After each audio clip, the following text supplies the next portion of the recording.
Brothers and sisters, please welcome our brother Frank Padilla.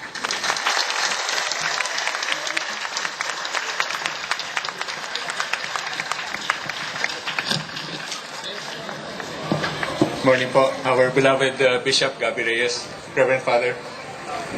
Gandang umaga sa inyo lahat, mga kapatid. Magandang umaga!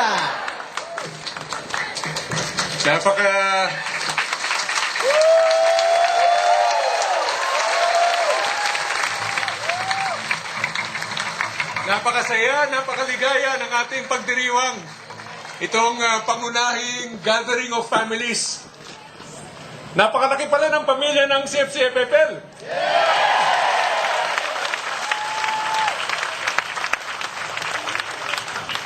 At sa totoo lang, nag-uumpisa pa lang ang Panginoon.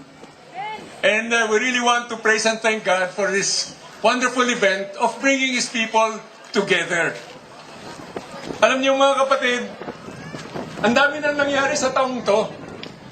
And we really went through our lamentations at talagang matinding naranasan natin. No? Sa krisis, sa conflict, sa ating komunidad, sa paghihiwalay.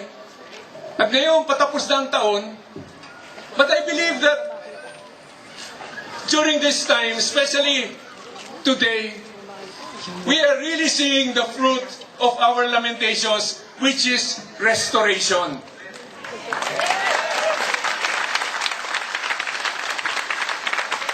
Hindi natin madalas masyadong maisip o maintindihan kung ano nga ba ang pamamaraan ng ating Panginoon. Hindi man natin ginugusto na magkahiwalay, tayo'y nasasaktan sapagkat napakatagal, 26 na taon na isa tayong pamilya. Ngunit nalalaman rin natin na kumikilos sa Espiritu Santo and the Spirit blows wherever He wills. At siguro napapanahon na nga na mas lumiwanag kung ano nga ba ang iba't ibang landas na hinahayaan ng Panginoon na mapasok ng pamilya ng Opus for Christ. Pero para sa atin, dito tayo sa CFC-FFL, kasa't alam natin, tinawag tayo to a restoration of our original authentic charism. Ito yung pang-umpisang-umpisa noong 1981 na ibinigay sa atin ng Panginoon. At ito pa rin hanggang ngayon, hanggang sa kinabukasan, hanggang sa mga taon na darating, hanggang bumalik muli ang ating Panginoon, ito ang tawag sa atin. The restoration of family life, evangelization, bringing Christ throughout the ends of the earth. Kaya mga kapatid, itong ating pagdiriwang ngayon, itong ating pagsasama, itong first gathering of families, is really a reflection of who we are in Christ.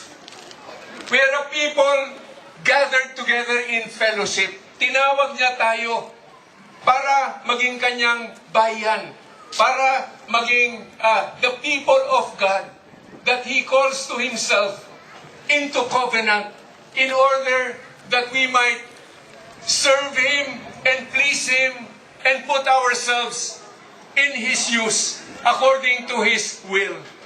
Dito nakikita natin, ito yung mga pamilya. Nandyan yung mga pamilya, nandyan yung mga bata. Napakaganda naman. Nadala nyo ang buong pamilya. At dito nagdiriwang tayo. Because this is what Opus for Christ is all about. The restoration of family life. At sinasama natin, dinadala natin ang ating mga anak. Pati yung halos bagong silang na namit ko kanina doon. And nandyan na rin. Because the next generations are part of this work. And since this work is going to be until the end of time, kailangan natin na ating mga anak at ang anak ng ating mga anak ay nandyan pa rin. This is a celebration of family life. At ito tayo, nandito rin tayo sa Eucharistia. Sapagkat tayo, we are Christians, we are Catholics, we are part of the church. Ipinakikita sa atin ng ating Panginoon, kasama na rin sa krisis na nangyari, na tayo, we need to integrate more into the life of the church, into our parishes, into our dioceses. Kailangan mas maintindihan natin ang ating buhay katoliko. Kailangan magkaroon tayo ng katekismo para sa ating mga anak. Kailangan yung ating veneration of our Blessed Mother and the saints and our totality of Catholic life together. Ito napakahalaga. And that's why this family celebration is so significant. Because it is centered also on the Eucharist. Kaya naririto tayo at God's table with God's minister, our beloved bishops, and we proclaim the call of the Lord to us as Catholics that have been raised up by God in order to bring His light into the farthest ends of this world. And later, mga kapatid, pagtapos na ating pagdiriwang, hindi naman natatapos talagang pagdiriwang sapagkat nandiyan ang Panginoon, but we go off to our own homes, our own surroundings, our own offices, our own provinces, at pagpapatuloy natin yung ating mission. Because we have been called to evangelize, we are all part and parcel of this church that has a universal mission to proclaim Christ, and that is what we are going to do. Mga kapatid, God has given us another opportunity. Kasi lumihis nga tayo sa ating tipan, ngunit binibigyan tayo ng panibagong pagkakataon.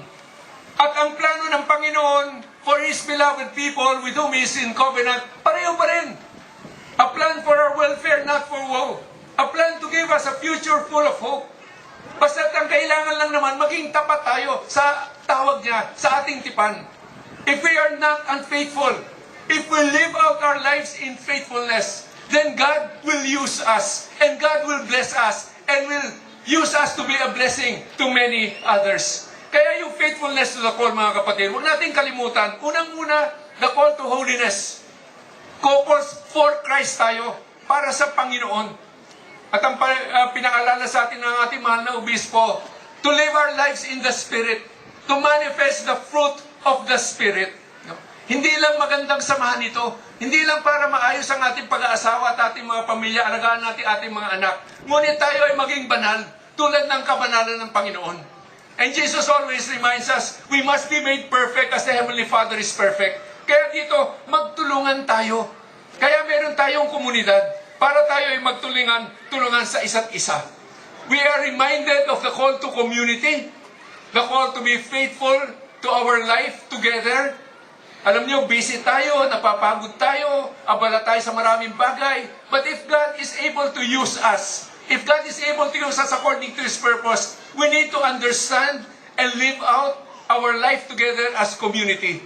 Our particular covenant in CFC-FFL, at para magpatuloy ang gawain ng Panginoon sa ating mga buhay. And we should always be faithful to the call to mission. We exist in order to serve others, to serve the church, to serve the larger community, and to serve the world. Ito ang ating pribileyo. Ito ang ating tungkulin. Ito ang ating responsibilidad. And it's a great privilege that the Lord has given us. And so we should simply rejoice because God has been good to us and God will continue to be good to us as He fulfills the restoration of this community. Kaya nga mga kapatid, the trumpets have been sounded. Ang trumpeta ay narinig na natin at pinoproklama na ang restorasyon ng ating komunidad, ang pagdating muli ng Espiritu Santo sa ating mga buhay at ang utos ng Panginoon na humayo tayo upang iproklama ang napakagandang balita ng kaligtasan sa Kanya. This is our call. This is our life. This is what we exist for. Kaya tayo naririto lahat mga kapatid. Purihin ang Panginoon and God bless us all.